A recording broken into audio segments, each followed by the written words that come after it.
You've gone to therapy. You've done breath work, yoga, meditation, or even psychedelics. You've gone on your healing journey for a while now, and at this point, you're fluent in therapy language. You can even name your attachment style in your sleep.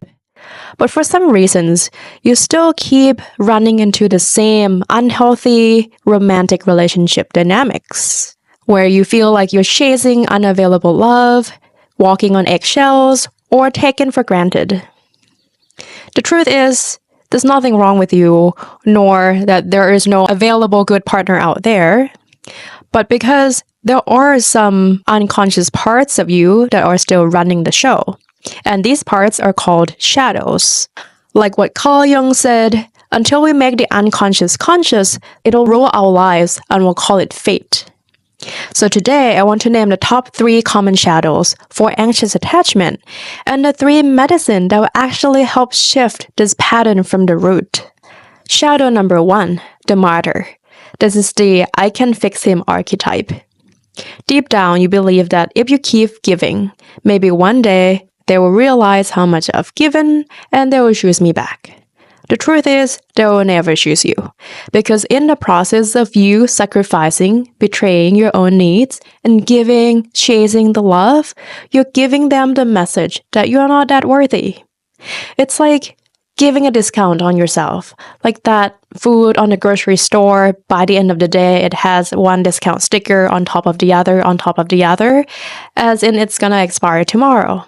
And so that's the message you're giving them, that you yourself has very little value, that you're willing to sacrifice and give up everything just to earn their love. And this very pattern came from your childhood trauma. It's you trying to reenact the same dynamic you had with your caregiver, where you learned that love had to be earned, and you're trying to repair this relationship just through a different body. Shadow number 2, the seductress or seductor.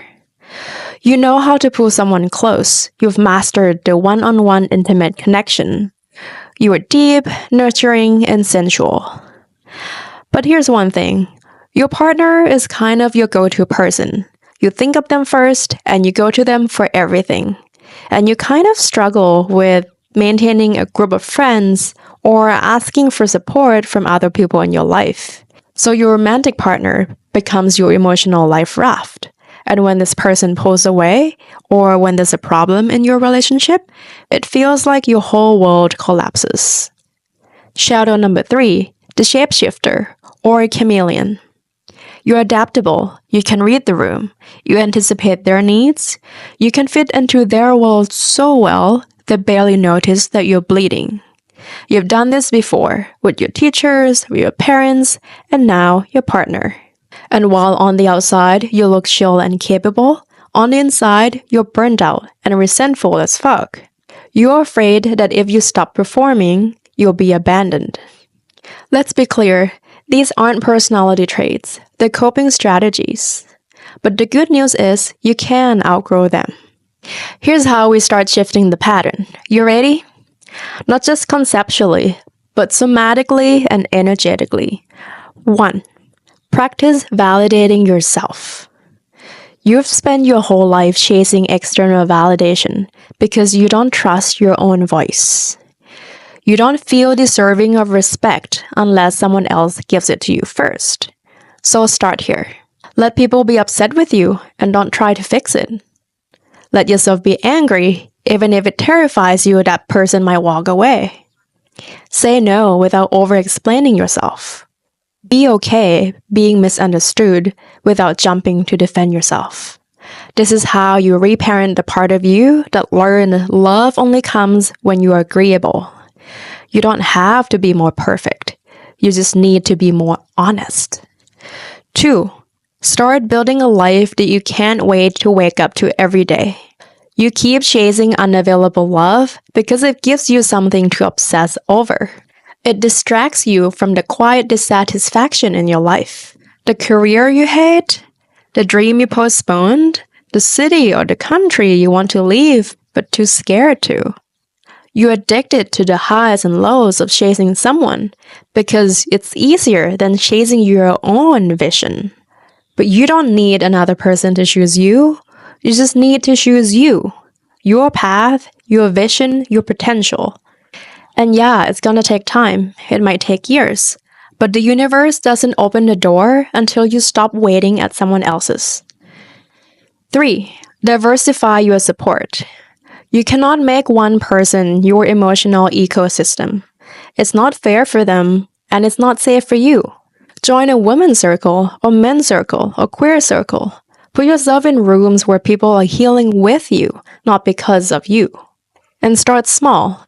Instead of going to one person for everything, just pick a friend that you go explore new restaurants with, and one friend that you do yoga with, one friend that you sing or dance with, and one friend that you cry with. This is how you stop the anxious spirals or the infinite chasing, is to give your nervous system options. Options. Like my good friend Jonathan says, we don't need anyone, but we need everyone.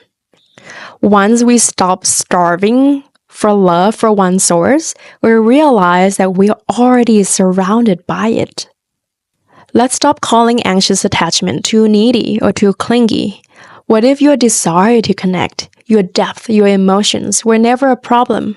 What if the real problem was how you were trying to earn love the whole time instead of receiving it? If this resonates, I'm hosting a free webinar on Chaos Alchemy, where we learn how to alchemize the chaos in our life. It's on June 26th at 7 p.m. PST, and another 3-day deep dive on shadow work and parts work called Parts Unknown, starting July 7, 8th, and 9th at 6 p.m. PST. Sign up in the description below. And always remember, you're not here to be fixed because you're not broken. You're here to be seen and to retrieve the parts of you that you buried underneath back into light so they can come into the fullness. Take it easy.